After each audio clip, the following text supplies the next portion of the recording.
লোকসান আবন্টন হিসাব প্রস্তুত করো। আমরা পূর্বের অঙ্কে ক অংশের সমাধান দেখিয়েছি।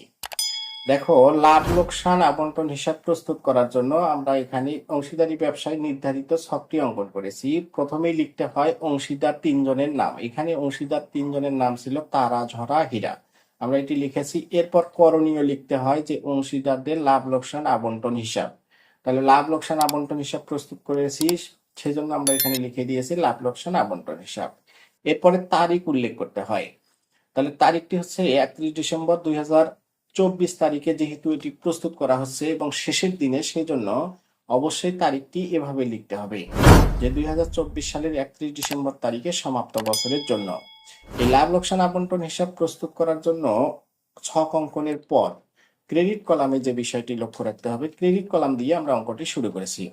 ক্রেডিট কলামে এই অঙ্কে অবশ্যই একটা নিট লাভ বা মুনাফার পরিমাণ দেয়া থাকে, অবশ্যই দেয়া থাকবে।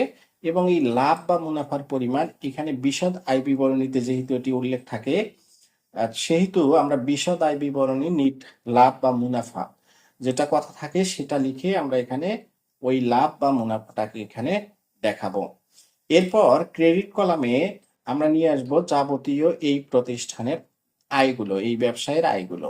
দেখো, এখানে আয় অংশে বলা আছে, দেখো 1 জানুয়ারি তারিখে ছিল তাদের মূলধনের পরিমাণ, এবং তারপরে বলা ছিল যে মূলধন এবং উত্তোলনের উপর 5% হারে সুদ ধার্যের সিদ্ধান্ত হয়। যেহেতু 5% হারে সুদ ধার্যের সিদ্ধান্ত হয়, সুতরাং মূলধনের সুদ অবশ্যই এটি একটি ব্যয় এবং উত্তোলনের সুদ একটি আয়। সুতরাং আমরা এখানে আয় পাশে আমরা অবশ্যই এই যে মূল অংশীদারদের যে উত্তোলনের সুদ আছে, এই উত্তোলনের সুদটা আমরা এখানে নিয়ে আসব। তাহলে অংশীদারদের উত্তোলনের সুদ নিয়ে আসার জন্য আমরা অংশীদারদের মূলধন হিসাব লিখে এখানে লিখে দেব যে ব্র্যাকেটে লিখবো যে উত্তোলনের সুদ। উত্তোলনের সুদ লেখার জন্য এখানে আমরা আবার নামগুলো লিখব, তারা, ঝরা এবং হীরা। এখন আমরা এই উত্তোলনের সুদটি কিন্তু আমরা ক অংশে বের করেছি। ক অংশের তারার, দেখো ক অংশের তারার উত্তোলনের সুদ ছিল 225 টাকা, ঝরার উত্তোলনের সুদ ছিল 150 টাকা, এবং হীরার উত্তোলনের সুদ ছিল আমাদের 75 টাকা। তাহলে এই তিনটি টাকা কি করব, এই তিনটা টাকা আমরা অবশ্যই এখানে যোগ করে দেব। এই তিনটা টাকা যোগ করে দেওয়ার পর আমরা এখানে মোট টাকার কলামে নিয়ে আসবো। এই তিনটা টাকার উত্তোলনের সুদের পরিমাণ ছিল হচ্ছে 3টা টাকায় 450 টাকা। এরপরে ক্রেডিট কলামে দেখো আর কিছু নাই, আর ক্রেডিট কলামে আসতো উত্তোলনের সুদ, এবং যদি অঙ্কে পণ্য উত্তোলনের কথা বলা থাকতো তাহলে এই পণ্য উত্তোলনটা এখানে ক্রেডিট পাশে আসতো। এখন আসবো ডেবিট পাশে।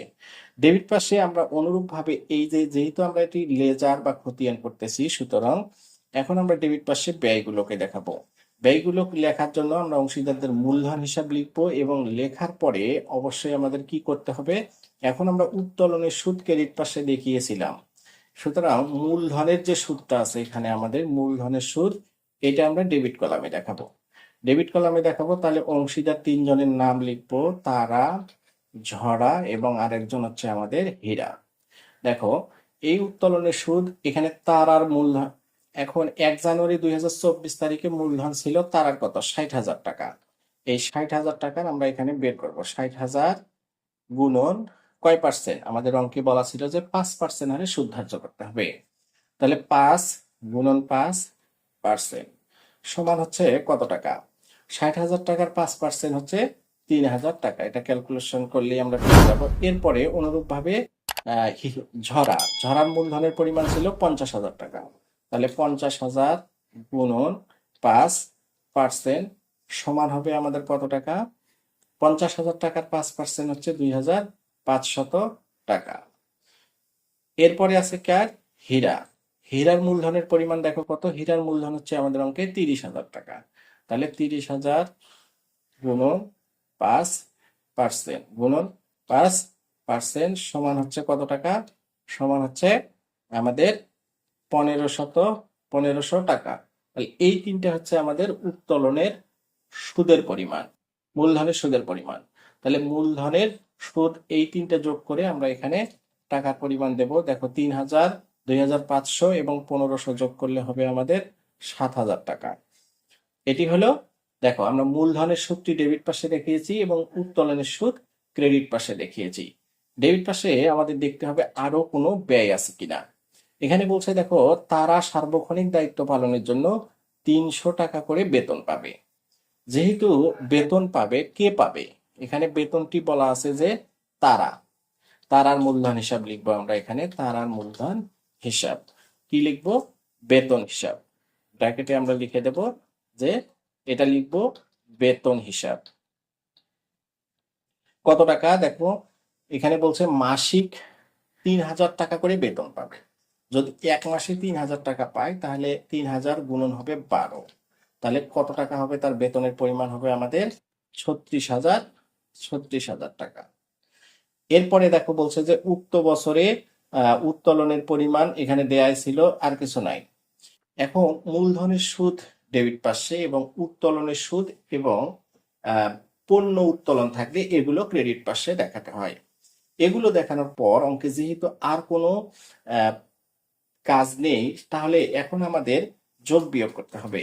এই যোগ বিয়োগ করার জন্য সবসময় আমরা কি করব? এখানে সবসময় মনে রাখবে প্রতিষ্ঠানের ক্রেডিট কলাম, এই ক্রেডিট কলাম আমাদের আগে যোগ করে নিতে হবে। তাহলে ক্রেডিট কলাম যদি আমরা আগে যোগ করি, এখানে ক্রেডিট কলামে আমরা যোগ করব। তাহলে ক্রেডিট পাশে আমরা এটা ক্লোজ করে দিলাম যে ক্রেডিট কলামে আমাদের অবশ্যই বেশি হবে। তাহলে ক্রেডিট কলামে 65,050 টাকা এবং উত্তোলনের সুদ 450 টাকা, এই তিনটা যোগ করলে হবে আমাদের 65,500 টাকা। এই 65,500 টাকা আমরা এখানে কি করব? এই টাকাটা অবশ্যই ক্লোজ করে দেব এবং এটাকেই আমরা এখানে ডেবিট পাশে দেখিয়ে দেব। এই 65,500 টাকা থেকে এখন আমাদের এই ডেবিট পাশের টাকার কলামে যেটা আছে এইটা আমরা বিয়োগ করে দেব। তাহলে বিয়োগ করলে হবে আমাদের, অর্থাৎ 65,500 টাকা থেকে 7,000 এবং 36,000 টাকা বিয়োগ করব। বিয়োগ করলে আমাদের টাকার পরিমাণ হবে 22,500 টাকা। এই 22,500 টাকা দেখানোর পর এখন আমাদের হবে মুনাফা বন্টনের কাজ। এই মুনাফার অংশ এখানে তার অংশীদারদের মূলধন হিসাব লিখবো। অংশীদারদের মূলধন হিসাব লেখার পর আমাদের কি করতে হবে? মুনাফার অংশটা বন্টন করতে হবে। তাহলে ব্র্যাকেটে লিখে দেবো যে মুনাফার অংশ। মুনাফার অংশ অনুরূপ ভাবে আমরা লিখবো যে তারা, এরপরে আরেকজন অংশীদার ঝরা এবং আরেকজন অংশীদার হচ্ছে আমাদের হীরা। দেখো এই 22,500 টাকা হচ্ছে আমাদের লাভের পরিমাণ। এখান থেকে তারা কত টাকা পাবে? দেখো 22,500, এটাকে কিভাবে বন্টন করব? এখানে চুক্তিপত্রে বলা আছে যে তারা কারবারের লাভ, যে লাভটা হবে তারা কারবারের লাভ লোকসান 2:2:1 অনুসারে বন্টন করে নেয়। তাহলে লাভ হচ্ছে 22,000 টাকা। এই 22,000 টাকাকে কি করব? সবসময় আমরা এই তারার অনুপাত কত? দেখো তারা যেহেতু প্রথম নাম সুতরাং এটা তারার অনুপাত, ঝরা যেহেতু পরে সুতরাং এটা হচ্ছে ঝরার অনুপাত, এবং হীরা যেহেতু পরে এবং সে সর্বশেষটা হচ্ছে হীরার অনুপাত। তার মানে তারা 2, ঝরার হচ্ছে 2 এবং হীরার হচ্ছে 1। এই অনুপাতে তারা লাভটা ভাগ করে নিবে। তাহলে 22,500 কি করব? গুণ করব। গুণ করব কত দিয়ে? যেহেতু আমরা তার আর বের করতেছি, তার আর অনুপাত হচ্ছে 2, তাহলে গুণন 2। এখন ভাগ, ভাগ করব কত দিয়ে? এই 5, এই তিনজনের অনুপাতের যোগফল কত? 2, 2 এবং 1, অর্থাৎ 3 জনের অনুপাতের যোগফল হচ্ছে আমাদের 5। তাহলে 5 দিয়ে ভাগ করব। 5 দিয়ে ভাগ করে এর 2 ভাগ পাবে হচ্ছে তারা। সুতরাং তারার অনুপাত হচ্ছে, তারার লাভের পরিমাণ হচ্ছে আমাদের 9,000 টাকা। অনুরূপ ভাবে এখানে তারার করার পর এখন কি করব? এখন আমরা ঝরার করব।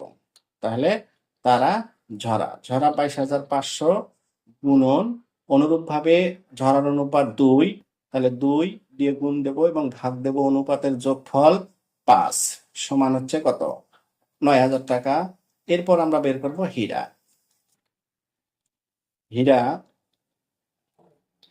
হীরা 22,500 গুণ দেব, হীরার অনুপাত হচ্ছে আমাদের 1 গুণন 1, ভাগ দেব হচ্ছে যোগফল 5 দিয়ে, সমান হচ্ছে কত?